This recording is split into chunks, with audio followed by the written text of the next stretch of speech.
Port Adelaide are in Perth with their strongest possible side for tomorrow's JLT clash with the Eagles. Returning superstar Robbie Gray and some boom recruits ready to throw down the challenge at Leederville Oval. A new look Port Adelaide is in town to take on the Eagles. Stephen Motlop, Lindsay Thomas, Jack Trengove and Jack Watts, all with points to prove the second time round. A gun midfield featuring WA's Sam Palpepper, only missing Tom Rockcliffe with a knee injury. Robbie Gray runs out with fresh perspective after recovering from testicular cancer. It's pretty much the best squad that we can pick at the moment. I'd expect us to play some pretty decent football. With a new hairdo, Jake Stringer's first match as a Bomber was never going to be low-key. But it was another recruit who stole the limelight early. Former son Adam Sard bursting out of the blocks with his new team. How's that for a first possession? A head clash forced Stringer from the field. Well, they won't have to shave his head anyway. That's a bonus with a haircut. Premiership Tigers showing no signs of a hangover as they piled on 19 goals in an 87-point thumping in country Victoria. Further south in Tasmania, Melbourne showed why they're a top 8 threat. WA's Jesse Hogan with 3 goals and a 53-point win over the Roos. And Hogan rises, takes the mark. And the Bulldogs have been rocked by an ACL tear to veteran Dale Morris, who'll miss at least 3 months of the season. Tanya Armstrong, 9 News. Fremantle's hopes of making the AFLW Grand Final have taken a dive in the wet. 2 days of rain in Brisbane made the going tough, but the Dockers were still a chance when Stacey Barr marked and goaled just before three-quarter time. She likes it off the boot and she reduces the deficit to 5 points.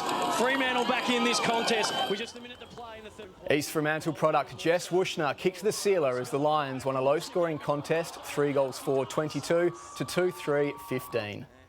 A good signs for Australia's bowlers in their final hit-out before Thursday's first test. Mitchell Starc claiming 2 early wickets on day 3, while Cam Bancroft's first knock on South African soil was cut short by some questionable umpiring. Resuming at 3 for 57, Cam Bancroft and Shaun Marsh looked untroubled before Marsh edged behind for 25. Bancroft's innings ended prematurely. He'll be hoping this is his last dodgy dismissal for the tour, with the first test less than a week away. I was very disappointed, put it that way. Very, very disappointed. But look, at the end of the day, there's nothing you can do about it. Would have used a review if I had one. Mitch Marsh smashed 28, but it was up to Pat Cummins to secure the lead, showing his all-round ability with an entertaining half-century. Meanwhile, a major blow for South Africa. Star paceman Dale Steyn ruled out of the first test due to a heel injury. The Proteas hope to regain the fiery quick for the third test. The Warriors have struggled on day 1 of their clash with Victoria. Test discard Glenn Maxwell wasted no time tucking into WA's bowlers on a flat whacker pitch. He raced to 47 before Matt Kelly claimed the prize scalp. Caught at first slip. WA couldn't stop opener Travis Dean, riding his luck on the way to a patient 100. Andrew Tye eventually dismissing him for 111. Victoria finishing 9 for 375 at stumps on day 1. And a century to New South Wales keeper Alyssa Healy has crushed WA's dream of a maiden one-day title. 74 from Elise Villani, not enough. The Fury falling 51 runs short of New South Wales' 302. As the Winter Olympics draw to a close, it's been revealed a second Russian athlete has failed a doping test. It comes as the IOC decides whether to reinstate the country ahead of tomorrow's closing ceremony. She was a poster girl for a new clean Russia, but now Nadizhda Sagieva has gone from drug campaigner to doping cheat. A catastrophe, says this former gold medalist, and that may be an understatement.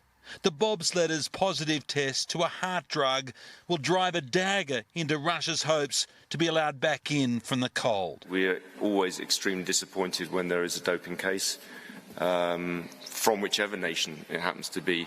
The men's bobsleigh has so far been scandal and injury-free. After a crash in training, our boys today had 2 clean runs. It was not the best of starts in the first heat. They get it together, not perfect from the top. But they stayed upright and they were happy. The Aussies are ranked 24th going into tomorrow's final round. So they're pumped up. They're very much in touching distance of the top 20. And on the penultimate day of these games, history on the slopes. Czech all-rounder Esther Ledecker aiming to become the first athlete to win gold on both skis and snowboard. And the challenge was not only to dodge the gates, but also the local wildlife. Oh! Ledecker borrowed skis to win the downhill, but on her more favoured board, she officially crowned herself Snow Queen of these games. She has created Olympic history. And at the big air competition, a Trump stole the show. Daughter Ivanka was a VIP cheerleader for America's Red Giraffe. No medal for Red, trumped by Canadian Sebastian Touton. Beautiful landing there. In Pyeongchang, South Korea, Damien Ryan, 9 News. The revival of Tiger Woods is gaining momentum at the Honda Classic. For only the second time in more than 2 years, he's made the cut on the US PGA Tour. Woods is 4 shots off the pace after firing a 1/71 in the second round. Right in the middle. I feel like I'm right there. I'm right where I can win a golf tournament. This wayward tee shot from Justin Thomas drew blood from the gallery, but an apology and a signed glove helped ease the pain. And that's all from me in sport. Alice, big day tomorrow. We get our first real look at the Eagles and Dockers. All right, and how do you think they'll be looking? Could be a long year, but we'll know more after tomorrow. Okay, thanks, Josh. We'll see you then.